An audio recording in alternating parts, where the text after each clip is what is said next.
Bismillahirrahmanirrahim. Bismillahirrahmanirrahim. Assalamualaikum warahmatullahi wabarakatuh.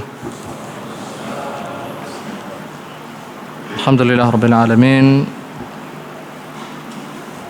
Nahmaduhu wa nasta'inuhu wa nastaghfiruhu wa nastahdih. Na'udzu billahi min shururi anfusina wa min sayyiati a'malina.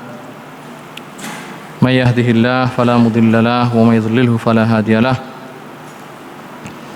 Asyhadu an la ilaha illallah wahdahu la syarika lah wa asyhadu anna Muhammadan abduhu wa rasuluh. Allahumma salli wa sallim ala Muhammad wa ala alihi wa ashabihi wa barik wa sallim. Para hadirin jamaah Isya dan Tarawih insyaallah yang dimuliakan Allah. Pertama sekali puji syukur pada Allah Subhanahu wa taala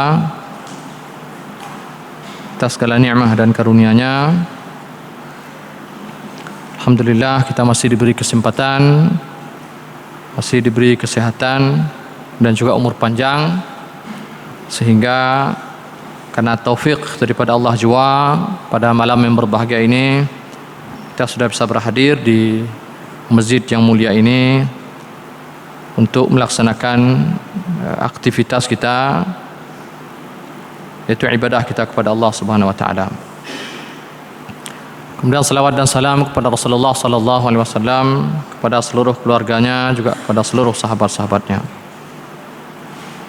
Mudah-mudahan kita tidak pernah bosan-bosannya untuk selalu berselawat kepada Nabi dan juga mengamalkan serta menjaga sunnah-sunnahnya semaksimal yang kita mampu.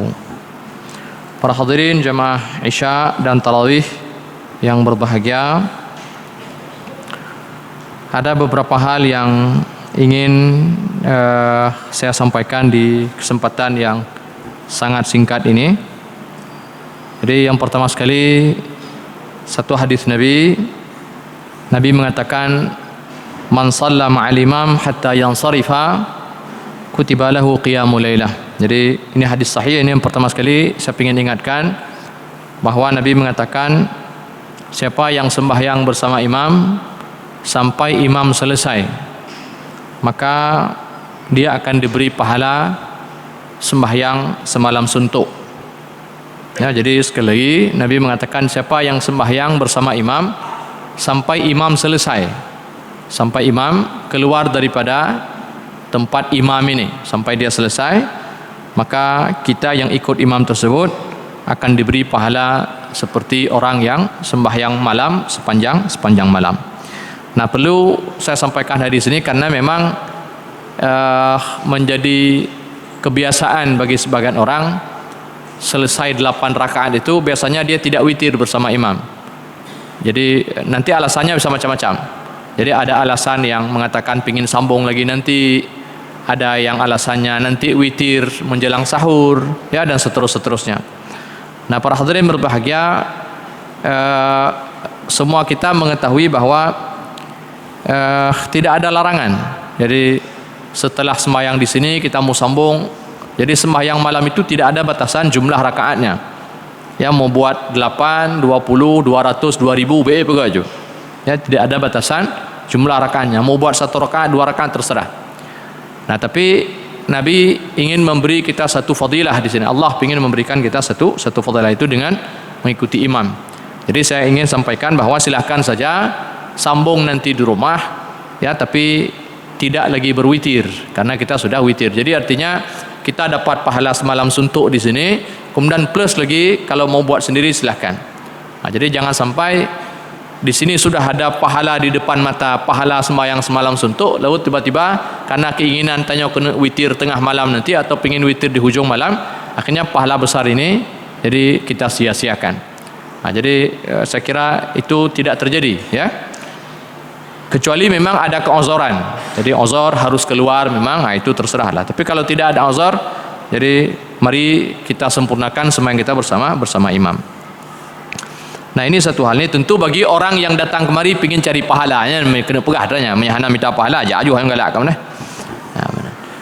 Itu satu. Kemudian yang kedua, ada satu kebiasaan juga bagi sebagian orang, karena ini temanya sembahyang tarawih, akhirnya dia datang kemari cuman tunggu salat tarawih.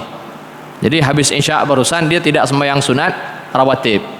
Nah, jadi ini juga perlu kita ingatkan bahwa sesungguhnya para hadirin sembahyang rawatib selepas isya itu lebih penting daripada tarawih yang 8 rakaat ini. Nah, jadi itu jangan keliru ya. Jadi yang kita kerjakan selepas isya itu statusnya muakkadah itu. Jadi sembahyang rawatib itu ada yang muakkadah, ada yang tidak muakkadah. Jadi yang muakkadah ini sembahyang yang betul-betul dijaga oleh Nabi, sehingga ketika beliau luput daripada sembahyang ini, beliau mengqadanya di waktu yang lain. Jadi qada Nabi. Ketika beliau tidak sempat mengerjakan pada waktunya, beliau qada di waktu yang lain. Sebegitu Nabi berupaya untuk menjaga sembahyang rawatib. Nah, jadi rawatib ini martabatnya dia lebih tinggi daripada sembahyang nafilah di luar rawatib, seperti hatta sembahyang tarawih sekalipun. Nah, jadi nanti ulama gepegat tertib itu. Jadi setelah sembahyang fardu apa yang paling tinggi? Rawatib. Rawatibnya nadwan, ada yang muakkadah, ada ghair muakkadah. Muakkadah di atas, ghair muakkadah di bawah. Nah, kemudian di luar rawatib itu ada secara umum dikenal dengan nafilah, ataupun rawatib juga masuk nafilah juga kan. Tapi nanti di sini mana yang lebih raya? Nah, nanti kepegah witir yang paling besar. Nah, dan seterusnya. Jadi intinya yang rawatib ini di bawah fardu dia. Apalagi yang muakkadah itu di bawah fardu. Baru setelah itu nafilah yang lain seperti witir dan tarawih. Witir dan tarawih mana penting? Penting witir. Jadi witir tidak boleh tinggal, tarawih tidak apa-apa. Karena witirnya, jadi Nabi mengatakan sallu walau rak'atan minal witri. Jadi boleh kita tidak sembahyang 8 tapi minimal 1 rakaat buat. Nah, jadi dan sembahyang 1 rakaat ini sudah dianggap kita sembahyang malam. Dan ini witir gitu ya. Jadi ini hal-hal yang saya kira perlu dipahami dengan baik. Dan disinilah mungkin sebahagian, bukan sebagian, saya kira kebanyakan daripada ustaz-ustaz dan seterusnya selalu mengingatkan di sini penting ilmu. Nah, dalam agamanya, sehingga kita tahu menempatkan mana yang penting, mana yang kurang penting, mana yang tidak penting. Jadi baik menyekau raceh pedakun ya. Jadi mahai talong lemau apa ya. Jadi kita yang tak penting dianggap penting, gitu kan? Nah, jadi yang pedakun. Nah, jadi tidak demikian. Jadi semua ada tertibnya. Jadi ada aulawiyatnya, ada skala prioritas. Saya kira itu perlu dipahami dengan baik, sehingga betul-betul apa yang hari ini dan saat ini kita laksanakan ini bukan perbuatan meroron ke uraceh. Tapi betul-betul memang ini landasannya adalah keikhlasan kita kepada Allah, dan landasannya adalah ilmu pengetahuan. Jadi dasarnya adalah iman dan ilmu. Karena selalu kita ingatkan amal itu tidak akan ada artinya di hadapan Allah kalau tidak didasari pada 2 hal. Ilmu, iman. Jadi iman, ilmu, baru amal. Jadi amal ini yang ketiga ini. Amal ini tidak akan dipandang ada oleh Allah kalau 2 ini tidak ada. Kalau orang yang datang kemari tidak ikhlas, sana kepuyu menerima. Kalau orang datang kemari bodoh, tidak ada arti juga. Jadi dia perlu kepada ilmu, perlu kepada iman. Jadi itu yang kita ingatkan tadi. Jadi datang kemari ini betul-betul memang harus lillah, cari pahala. Jadi bukan cari hal-hal yang lain. Nah, jadi kalau bukan karena Allah, hang diterima walaupun betul sekali kita buat. Gitu ya. Dan begitu juga kalau karena Allah tapi tidak betul, enggak diterima juga. Nah, ini yang dipegah bahwa ikhlas dan sunnah Rasulullah. Jadi ikhlas dan ittiba'. Jadi syaratnya pertama ikhlas lillah dia, iman di sini. Cari pahala, bukan cari lain-lain. Cari mardatillah, liwajhillah. Nah, ini dia, lillah. Hanya yang pun. Kemudian yang kedua apa? Ittiba' sunnah Rasulullah. Ittiba' ini perlu kepada ilmu. Seperti hadis yang kita bacakan tadi. Jadi perlu kepada ilmu. Jadi kalau tidak ada ilmu kita tidak bisa ittiba'. Jadi enggak tahu kita ikut Nabi hanya ilmu ya. Dan seterusnya. Saya kira ini hal yang prinsip ya dalam kita mengamalkan sesuatu amalan kebaikan di dalam Islam, sehingga betul-betul amalan ini kemudian kita kenal dengan amal saleh. Hana saleh aja. Kenapa? Karena dasarnya tidak jelas tadi. Iman tidak, ilmu juga tidak. Atau salah satunya saja anda diterima. Harus dua-dua ini, iman, ilmu, ikhlas dan ittiba' sunnah Rasulullah sallallahu alaihi wasallam. Itu yang pertama. Kemudian selanjutnya saya masuk sedikit pada tausiah. Jadi tausiah singkat ke pegah. Cuma lo hanjil lo pegah apa tingkat. Peho bebe yang jeut ya. Ya benar. Ya. Hanjil lo pegah apa tingkat. Bebe yang jeut saya usahakan singkatlah. Saya kira kan tidak ada masalah Pak. Tak dua masjid ni iktikaf bulan Ramadan panjang jalan trip menuju masjid. Madam singkat. Yang semua harus singkat. Jadi mau masuk syurga Firdaus tapi di masjid aja pengen singkat. Ini rumah Allah ini taman syurga juga. Orang di taman syurga perlu singkat-singkat, boleh try pasai. Cara orang. Jadi perlu singkat di rumah Allah, perlu singkat. Jadi mau duduk di rumah sendiri, merasa di rumah sendiri lebih aman daripada corona. Ini rumah Allah ya. Nyon tapi itu baca hino tempat Allah gahalang bala dari langit. Orang masuk ke sini semua sudah bersih, bersuci mereka. Kenapa harus singkat di sini? Ni dua itikaf orang paja je lah nak ada itikaf. Tamdah cibu mati dalam masjid tanya. Nyo galak mati lang kaih tu. Jadi ndak para hadirin, hana singkat. Panjang. Baterai pun duit masjid. Jadi orang punya kerja minta pahala perletrai masjid. Jadi kenapa singkat-singkat? Jadi terdoa masjid, sikam mudura punggung tu. Hanjat tetemang laju dan masjid terbiak laju. Nya hati-hati kau pasang supaya apa? Supaya kita betah di masjid ni. Ini mangka kurang pahala orang sumbang yang madunya. Jadi biar nyaman orang berada di masjid. Baik. Lu kena jawab sabah ayat di surah Ali Imran. Nah ini cerita tentang takwa para hadirin yang berbahagia. Allah kepada ahli Al-Quran, ya ayyuhalladzina amanu kutiba alaikumusyamu kama kutiba alal ladzina min qablikum la'allakum tattaqun. Jadi tujuan puasa ini takwa. Jadi Allah menginginkan kita takwa, maka kemudian Allah mensyariatkan kepada kita puasa. Itu satu. Nah, kemudian yang kedua ciri orang bertakwa.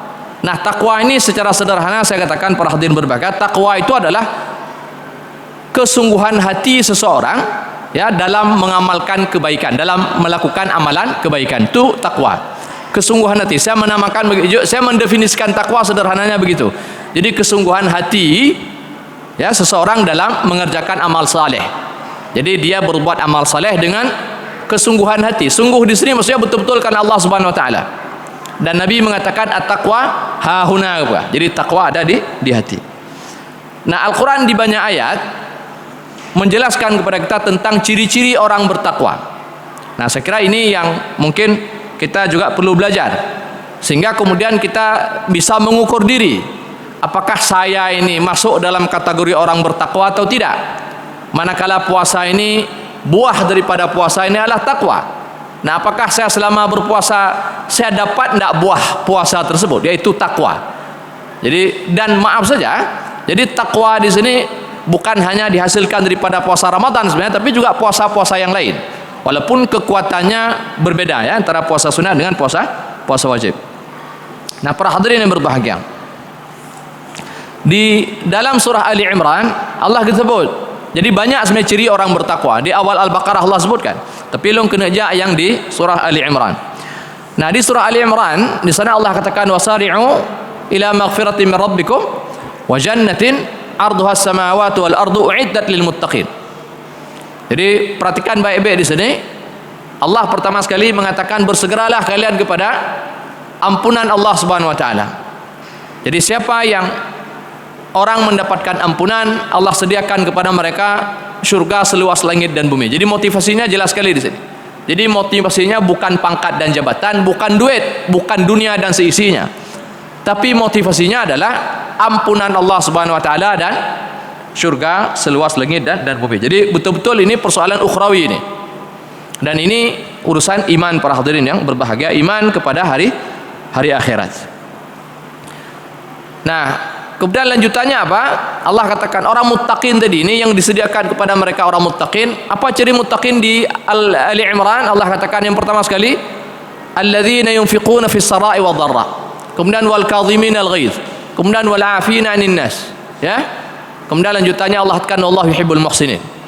Kemudian di bawahnya walladzina idza fa'alu fahishatan aw zalamu anfusahum dzakarullah fastaghfiru lidzunubihim. Nah, sampai di situ. Nah, ini ada beberapa kriteria di sini, nanti bisa dicek. Saya tidak ingat betul di Ali Imran itu ayat berapa, tapi coba ulun kalian, nanti itu bisa dilihat sendiri di rumah masing-masing, ya. Ayatnya.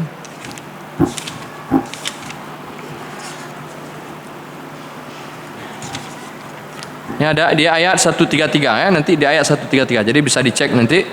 Nah, di situ ada beberapa kriteria orang muttaqin, tapi saya ingin mengambil satu saja karena waktu memang yang singkat. Jadi yang pertama sekali Allah mengatakan alladzina yunfiquna fis saraa wa dharra. Nah, ini ciri daripada orang muttaqin. Jadi ini diantara tema pembicaraan yang sering disampaikan oleh siapapun, saya kira termasuk saya. Ini persoalan infak para hadirin yang berbahagia. Jadi muttaqin ini mereka orang yang gemar berinfak. Nah, infak di dalam Islam para hadirin berbahagia, seseorang itu baru dikatakan dia orang yang betul-betul berinfak itu bukan ketika ketika kondisinya lapang, tidak. Nah, jadi di sini uniknya orang muttaqin. Maka kita mengatakan tadi mereka adalah orang yang gemar berinfak. Nah, Allah sebutkan di sini alladzina yunfiquna fis saraa wad dharra. Mereka ini berinfak bukan hanya dalam keadaan lapang tapi juga dalam keadaan sempit. Nah, ini hebatnya orang muttaqin ini. Karena kalau sekiranya lapang itu tidak luar biasa. Kenapa tidak luar biasa? Karena siapapun bisa melakukan itu. Karena toh dia sedang memiliki kelapangan, sedang banyak uang. Jadi kalau namanya sedang banyak, ya siapa saja bisa memberi. Dan pemberian orang yang banyak ini tidak sama dengan pemberian orang yang kehidupannya sempit. Secara psikologis dan kejiwaan pasti berbeda. Dan di sini nanti para hadirin berbahagia, orang yang berinfak ini di dalam Al-Quran kita akan temukan bahwa nanti orang yang berinfak dia merasakan ada suatu yang yang berat untuk dia keluarkan. Kenapa berat dia keluarkan? Itu bisa macam-macam. Bisa jadi memang kondisinya sempit. Orang sempit, Pak, itu tidak sama dengan orang yang lapang tadi kita katakan.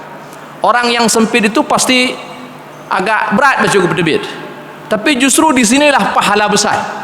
Ketika ada rasa berat untuk mengeluarkan. Begitu ya. Jadi sehingga nanti dalam satu hadis Nabi pernah mengatakan khairus sadaqah antasaddaq wa anta syahih juga. Jadi sedekah yang paling baik itu ketika kamu bersedekah. Jadi kondisi psikologis kamu itu pertama syahih, dalam keadaan pelit, dan fisik kamu itu sahih, sehat.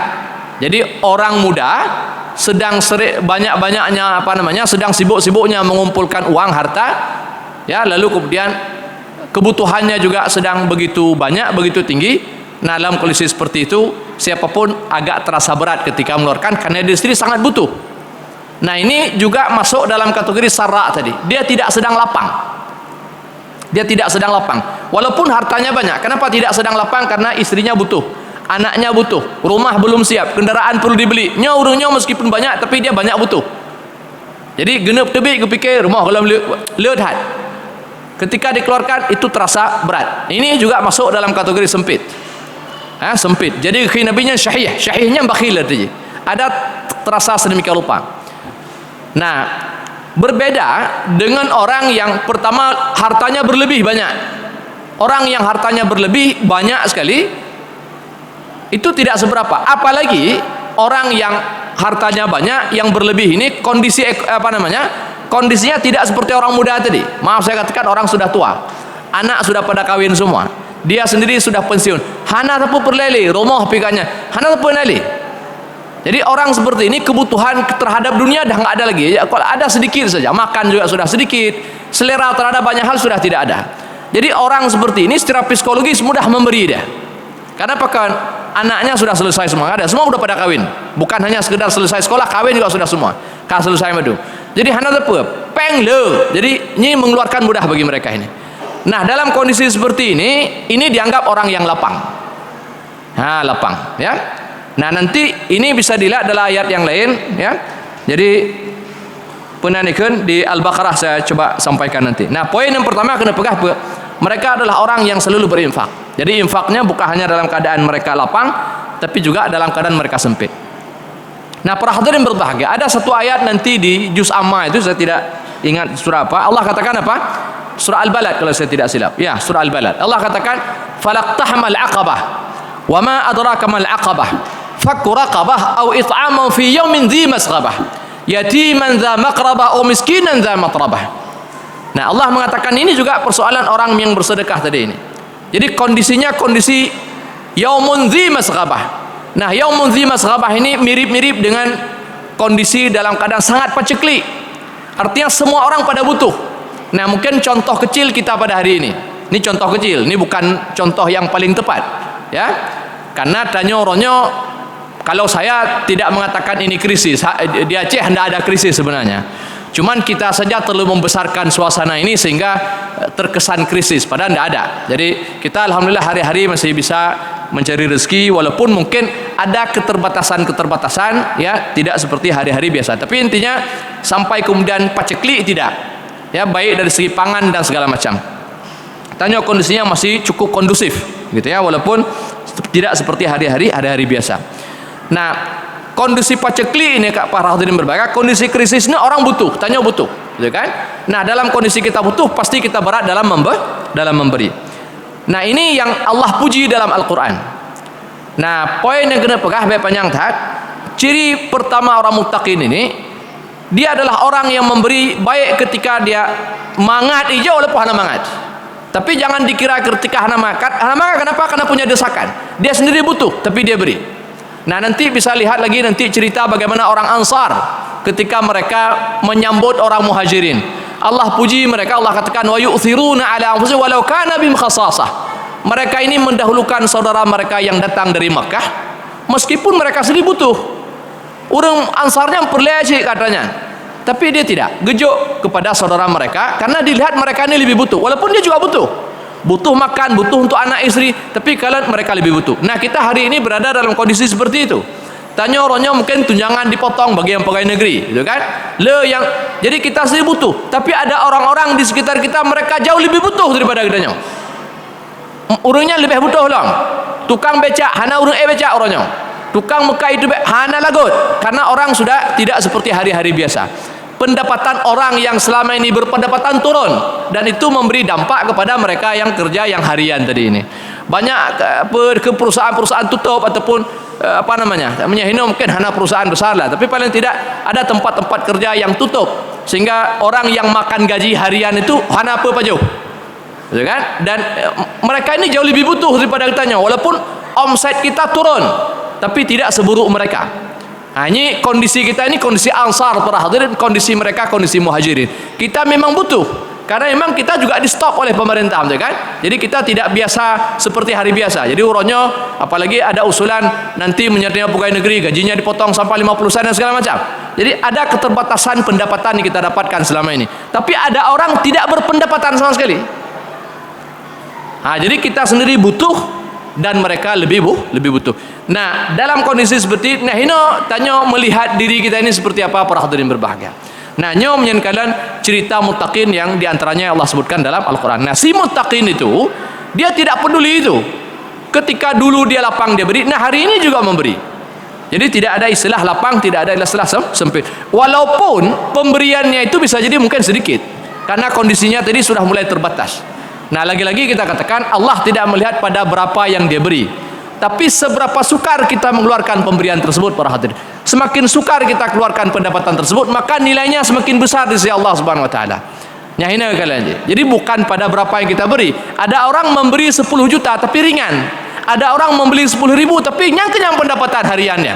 Dia dapat hari ini 10.000 tapi bantu 10.000 aja, maka dia setelah bersedekah dengan seluruh hartanya. Sementara ada orang tadi 10 juta karena pendapatan hariannya 100 juta.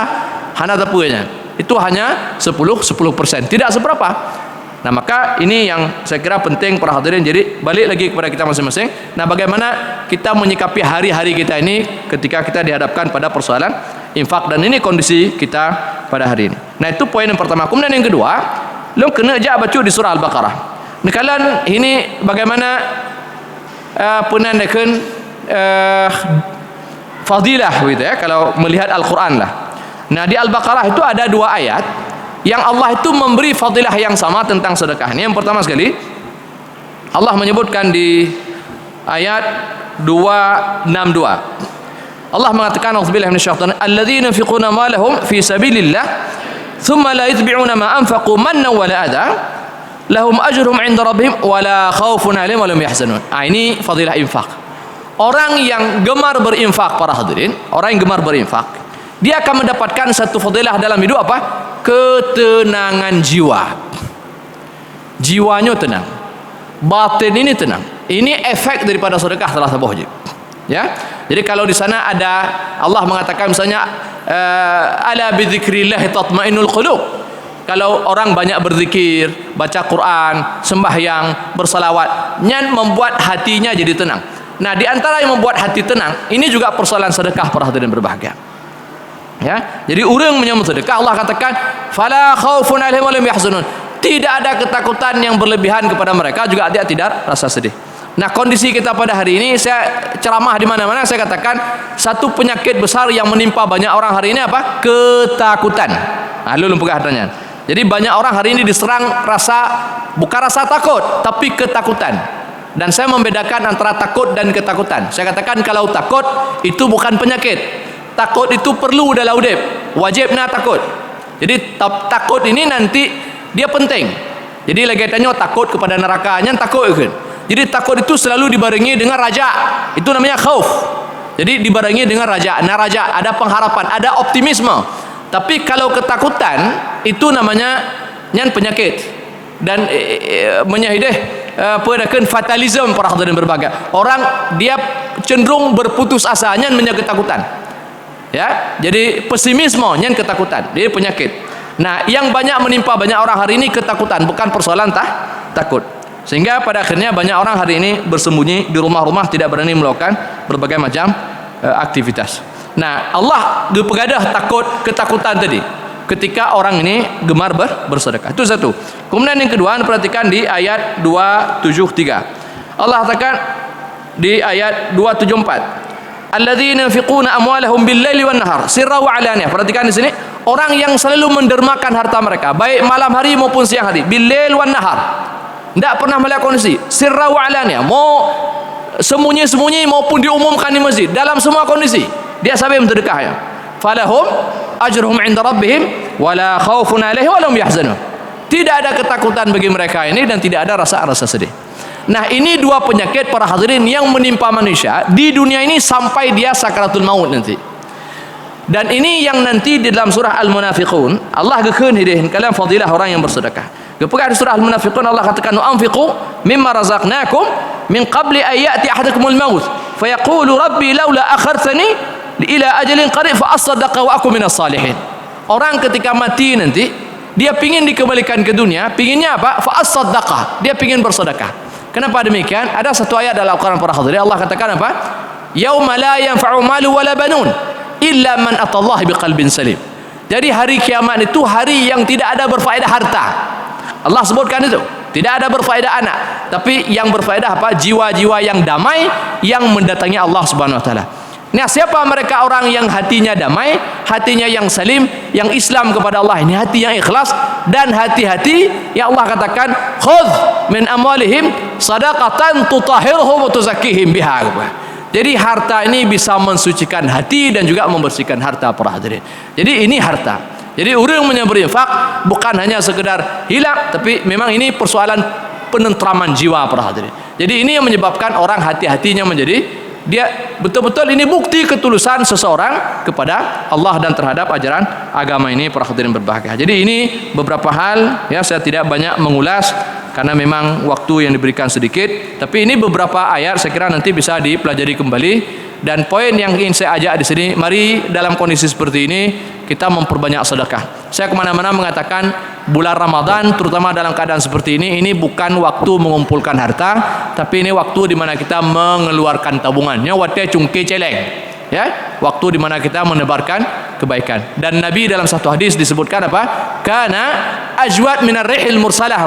Di bulan Ramadan itu Nabi itu sifat kedermawanannya itu lebih dahsyat lagi dibandingkan dengan hari-hari biasa. Jadi kebiasaan Nabi itu bersedekah, tapi giliran bulan Ramadan kebiasaan bersedekahnya itu menjadi-jadi berat, ya. Jadi seperti angin yang berhembus kencang. Jadi pantang ada orang memberi, dia akan beri, dia akan beri, dia akan beri. Nah, ini salah satu sifat yang menonjol Nabi di sepanjang bulan Ramadan, yaitu kegemarannya untuk bersedekah. Jadi mudah-mudahan kita bisa mengikuti jejak ini, walaupun tentu dengan kapasitas kita masing-masing, dengan keterbatasan yang kita miliki. Saya kira demikian para hadirin berbahagia, mudah-mudahan ada faedah dan manfaat. Hadanallahu wa ajma'in. Subhanakallahumma bihamdika asyhadu an la ilaha illa anta astaghfiruka wa atubu ilaik. Wassalamualaikum warahmatullahi wabarakatuh.